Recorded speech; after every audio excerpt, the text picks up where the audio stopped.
नमस्कार दोस्तों, आपका विशाल मोटिवेशनल 23 यूट्यूब चैनल में स्वागत है। दोस्तों, आज हम बहुत ही महान परोपकारी पुरुष महर्षि दधीची के बारे में जानने वाले हैं। उनका पूरा कहानी इस वीडियो में जानेंगे। वीडियो में बने रहिए। संसार में समस्त प्राणी अपने लिए जीते हैं।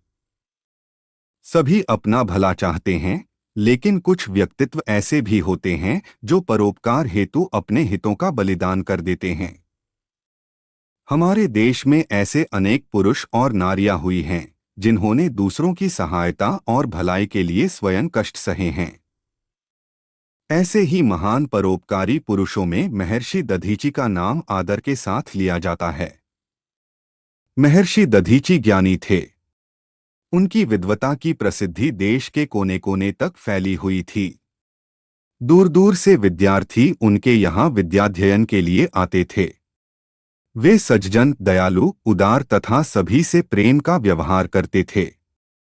महर्षि दधीची नैमिषारण्य, सीतापुर, उत्तर प्रदेश के घने जंगलों के मध्य आश्रम बनाकर रहते थे।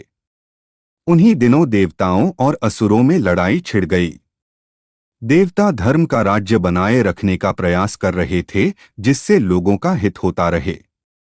असुरों के कार्य और व्यवहार ठीक नहीं थे। लोगों को तरह तरह से सताया करते थे। वे अपना प्रभुत्व स्थापित करने के लिए देवताओं से लड़ रहे थे। देवताओं को इससे चिंता हुई।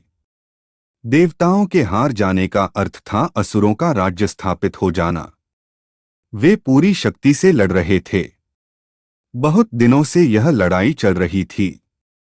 देवताओं ने असुरों को हराने के अनेक प्रयत्न किए, किंतु सफल नहीं हुए।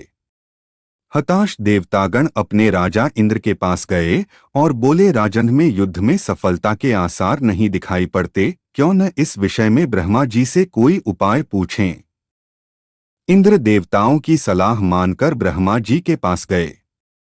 इंद्र ने उन्हें अपनी चिंता से अवगत कराया।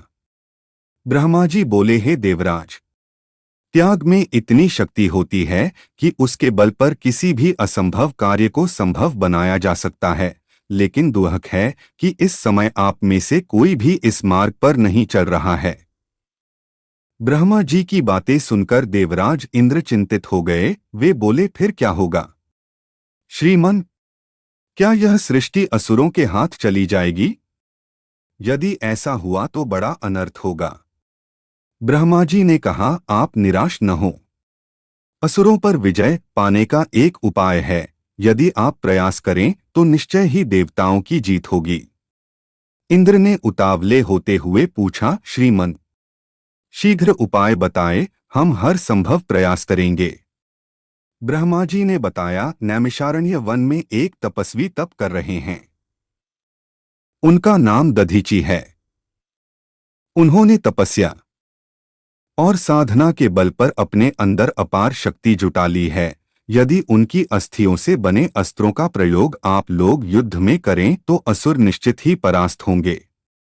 इंद्र ने कहा, किंतु वे तो जीवित हैं। उनकी अस्थियां भला हमें कैसे मिल सकती हैं? ब्रह्मा ने कहा, मेरे पास जो उपाय था मैंने आपको बता दिया। शेष समस्याओं का समाधान स्वयं दधीची कर सकते हैं।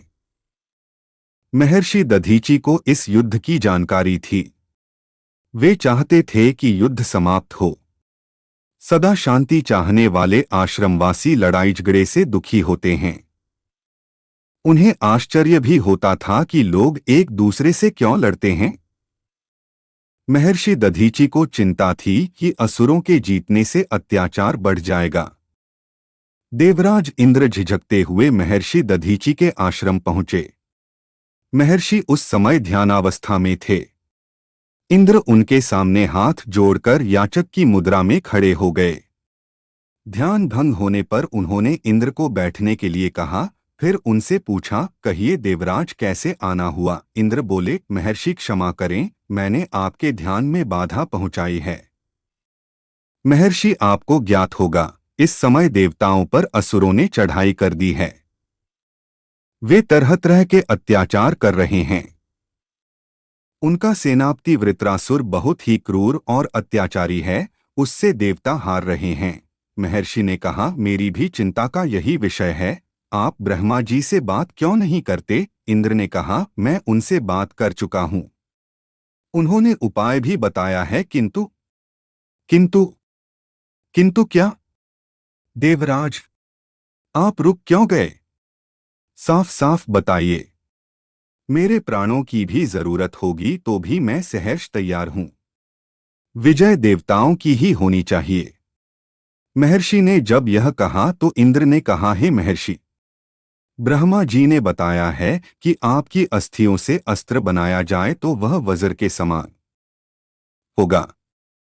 वृत्रासुर को मारने हेतु ऐसे ही वज्रास्त्र की आवश्यकता है। इंद्र की बात सुनते ही महर्षि का चेहरा कांतिमय हो उठा। उन्होंने सोचा, मैं धन्य हो गया। उनका रोमरोम पुलकित हो गया। प्रसन्नतापूर्वक महर्षि बोले, देवराज, आपकी इच्छा अवश्य पूरी होगी। मेरे लिए इससे ज्यादा गौरव की बात और क्या होगी? आप निश्चय ही मेरी अस्थियों से वज्र बनवाएं और असुरों का विनाश कर चारों ओर शांति स्थापित करें। दधीची ने भय एवं चिंता से मुक्त होकर अपने नेत्र बंद कर लिए। उन्होंने योग बल से अपने प्राणों को शरीर से अलग कर लिया। उनका शरीर निर्जीव हो गया। देवराज इंद्र आदर से उनके मृत शरीर को प्रणाम कर अपने साथ ले आए। महर्षि की अस्थियों से वज्र बना, जिसके प्रहार से वृत्रासुर मारा गया। असुर पराजित हुए और देवताओं की जीत हुई। महर्षि दधीची को उनके त्याग के लिए आज भी लोग श्रद्धा से याद करते हैं। नैमिषारण्य में प्रतिवर्ष फाल्गुन माह में उनकी स्मृति में मेले का आयोजन होता है।